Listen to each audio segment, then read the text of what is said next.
નગરપાલિકા ward number 14 માર્ગનું કામ ચોમાસા પહેલા પૂર્ણ કરવા ડીએમસી દ્વારા યુદ્ધના ધોરણે કામગીરી। નાની દમણના ખારીવાડ અને કથિરિયા વિસ્તારમાં આવેલા વોર્ડ નંબર 14 તારા ટેરેસ અને હોટલ રાજ પેલેસ પાસેથી નીકળીને મુખ્ય મસાલ ચોક રોડને જોડતા અત્યંત મહત્વપૂર્ણ માર્ગનું નિર્માણ કાર્ય હાલમાં ડીએમસી દ્વારા પૂરજોશમાં ચલાવવામાં આવી રહ્યું છે। અંદાજિત 400 થી 500 મીટર લંબાઈ ધરાવતા આ નીચાણવાળા વિસ્તારમાં દર વર્ષે ચોમાસા દરમિયાન ગંભીર જળબંબાકારની સ્થિતિ સર્જાતી હતી અને વરસાદી પાણી લોકોના ઘરોમાં ઘૂસી જતાં ભારે નુકસાન થતું હતું। આ ઐતિહાસિક સમસ્યાના કાયમી નિરાકરણ માટે આ વર્ષે મે 2026ના મધ્યમાં અદ્યતન અંડરગ્રાઉન્ડ સીવરેજ લાઇન નાખવાની કામગીરી શરૂ કરવામાં આવી હતી, જે બાદ હવે રોડ બાઇન્ડિંગ અને લેવલિંગનું કામ ત્વરિત ગતિએ આગળ ધપી રહ્યું છે, જેથી આગામી ચોમાસા પૂર્વે આ રસ્તો તૈયાર કરી શકાય। આ માર્ગ માટે અંદાજિત 50 લાખથી 80 લાખ રૂપિયાનો પ્રોજેક્ટ ખર્ચ મંજૂર કરવામાં આવ્યો છે, જેમાં અંડરગ્રાઉન્ડ ડ્રેનેજ અને અત્યંત મજબૂત આરસીસી રોડ ટાઈપનું આધુનિક માર્ગ નિર્માણ સામેલ છે। ડીએમસી દ્વારા આ સમગ્ર પ્રોજેક્ટ માટે 180 દિવસની સત્તાવાર સમયસીમા નક્કી કરવામાં આવી છે, જેમાંથી ચોમાસાના ગાળાને બાકાત કરવામાં આવ્યો છે। તેમ છતાં વહીવટી તંત્રની પ્રશંસનીય સજ્જતાને લીધે આ વર્ષે ચોમાસું વહેલું શરૂ થાય તો પણ મજબૂત રોડ બેઝ બાઇન્ડિંગને કારણે વાહન ચાલકો અને સ્થાનિક નાગરિકોને અવરજવર માટે કોઈ મુશ્કેલી પડશે નહીં। નવો આરસીસી માર્ગ ખારીવાડ અને મસાલ ચોકના સેંકડો રહેવાસીઓ માટે બારેમાં સુવિધાજનક અને સુરક્ષિત સાબિત થશે તેવી આશા સેવાઈ રહી છે। વાપીમાં જગદીશભાઈ વિશ્વકર્માના અધ્યક્ષ સ્થાને વલસાડ જિલ્લા બીજેપી સંગઠનની બેઠક યોજાઈ।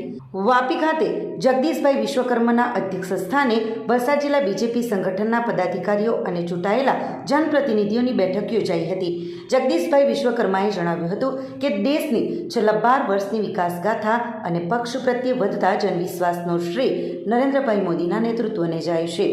તુષ્ટિકરણ નહીં પણ સંતુષ્ટિકરણના મંત્રથી બીજેપીને ગુજરાતમાં છેલ્લા 30 વર્ષથી પ્રચંડ જનસમર્થન મળ્યું છે, જેનો શ્રેય માત્ર કાર્યકર્તાઓ અને બૂથ પ્રમુખોના પરિશ્રમને જાય છે।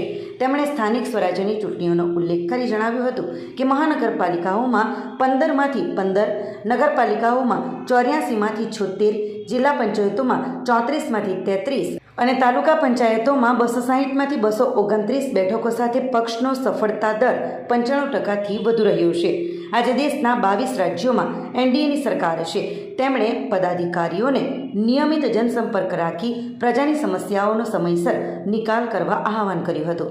આ બેઠકમાં પ્રશાંતભાઈ કોરાટ, કનુભાઈ દેસાઈ, નરેશભાઈ પટેલ, અરવિંદભાઈ પટેલ, સોનલબેન સોલંકી, વિનયભાઈ શુક્લા, હેમંતભાઈ કંસારા, ધવલભાઈ પટેલ, હેતલબેન, કમલેશભાઈ પટેલ, નિખિલભાઈ ચોકસી, દક્ષાબેન પટેલ, રમણભાઈ પાટકર, જીતુભાઈ ચૌધરી અને ભરતભાઈ પટેલ સહિતના આગેવાનો અને કાર્યકરો ઉપસ્થિત રહ્યા હતા। જે આજે ખાસ કરીને આપણા વલસાડ જિલ્લાના પ્રવાસે ગુજરાત ભારતીય જનતા પાર્ટીના પ્રદેશ પ્રમુખ એવા જગદીશભાઈ વિશ્વકર્માજી આપણા વલસાડ જિલ્લાની મુલાકાતે આવ્યા છે। કાલે એ વલસાડ જિલ્લાના વાપી સ્ટેશન ખાતે આવ્યા અને સાથે સાથે બુદ્ધિજીવી જે આપણા વાપીના છે એમના નિવાસસ્થાને એમને મળીને જે નરેન્દ્ર મોદી સાહેબની 12 વર્ષમાં ઉપલબ્ધિઓ છે એમના માટે એમણે માહિતી આપી।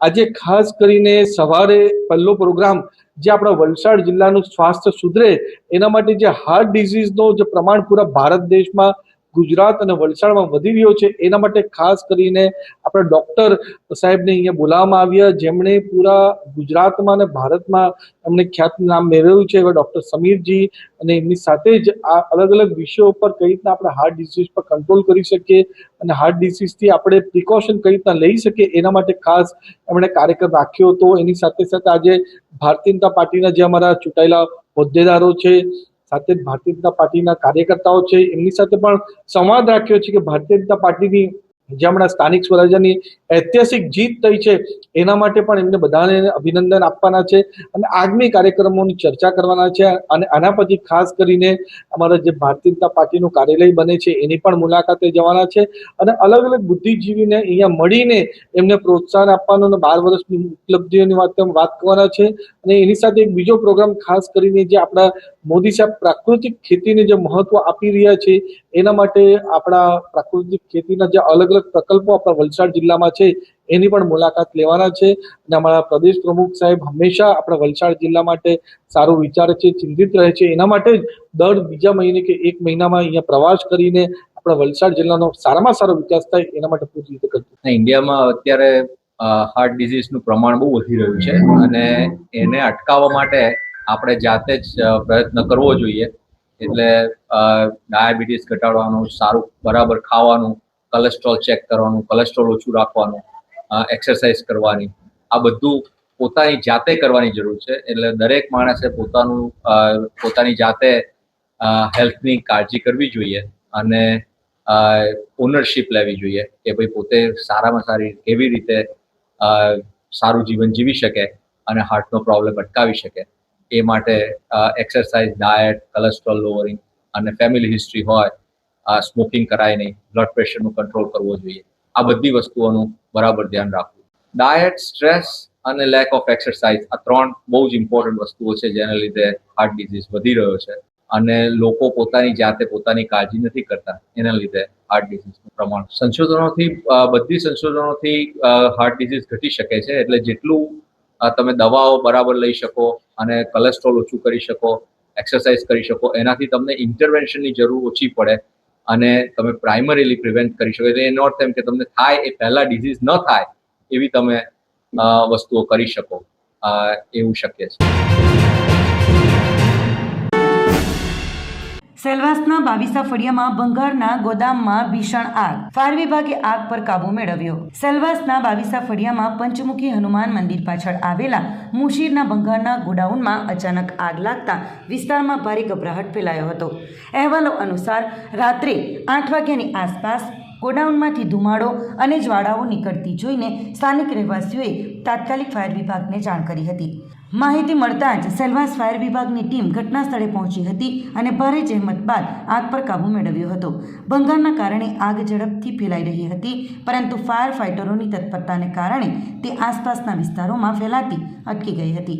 પોલીસની એક ટીમ પણ ઘટના સ્થળે પહોંચી હતી અને પરિસ્થિતિનું મૂલ્યાંકન કર્યું હતું તથા આગને કારણે થયેલા નુકસાનનો હાલમાં અંદાજ કાઢવામાં આવી રહ્યો છે. હાલમાં આગ લાગવાનું ચોક્કસ કારણ જાણી શકાયું નથી અને ફાયર વિભાગ તથા પોલીસ સંયુક્ત રીતે આ મામલાની તપાસ કરી રહ્યા છે. આગનું વાસ્તવિક કારણ તપાસ પછી જ બહાર આવશે. સદનસીબે આ ઘટનામાં કોઈ જાનહાનિ કે ઈજા થઈ નથી, પરંતુ આગમાં ગોડાઉનનો મોટાભાગનો સામાન બળીને નાશ પામ્યો છે. સ્થાનિક રહેવાસીઓએ ફાયર વિભાગના ત્વરિત પ્રતિભાવની ભારે પ્રશંસા કરી છે. વાપીના કરવડ અને ડુંગરી ફળિયામાં ભીષણ આગ બાદ ફરી ગેરકાયદેસર ભંગારના ગોડાઉન ધમધમ્યા. વાપીના કરવડ અને ડુંગરી ફળિયા વિસ્તારમાં એકવાર ફરી ભંગાર ગોડાઉનના સંચાલકોની મનમાની સામે આવી છે.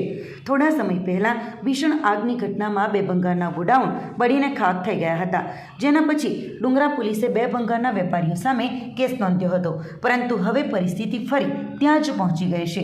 સ્થાનિક લોકોનો આરોપ છે કે આટલી મોટી આગની ઘટના પછી પણ ભંગારના વેપારીઓમાં તંત્રનો કોઈ ડર નથી અને જો અધિકારીઓએ કડક કાર્યવાહી કરી હોત તો આજે ફરીથી આ ગેરકાયદેસર ધંધો શરૂ થયો ન હોત. કરવડ વડફળિયા સ્થિત ગોલ્ડન કાંટા પાસે આવેલા ભંગારના ગોડાઉનમાં લાગેલી આગે સમગ્ર વિસ્તારમાં અફરાતફરી મચાવી દીધી હતી અને ફાયર વિભાગે ભારે જહેમત બાદ આગ પર કાબૂ મેળવ્યો હતો. તપાસમાં એ પણ સામે આવ્યું હતું કે ગોડાઉનના સંચાલકોએ ફાયર વિભાગ, જીપીસીબી અને અન્ય સંબંધિત વિભાગો પાસેથી જરૂરી મંજૂરી પણ લીધી ન હતી. ઘટના બાદ પોલીસે હરિરામ અને આફતાબ તુફેલ અહેમદ શેખ સહિત સંબંધિત લોકો સામે કાનૂની કાર્યવાહી કરી હતી, પરંતુ સ્થાનિક લોકોનો આરોપ છે કે કાર્યવાહી માત્ર કાગળ પૂરતી જ સીમિત રહી છે. દર વર્ષે આગ લાગે છે અને લોકોના જીવ જોખમમાં મુકાય છે, તેમ છતાં તંત્ર કોઈ કાયમી પગલાં લેતું નથી અને હવે ફરીથી કેમિકલયુક્ત ડ્રમ કાપવાનું અને ભંગાર જમા કરવાનું કામ શરૂ થઈ ગયું છે.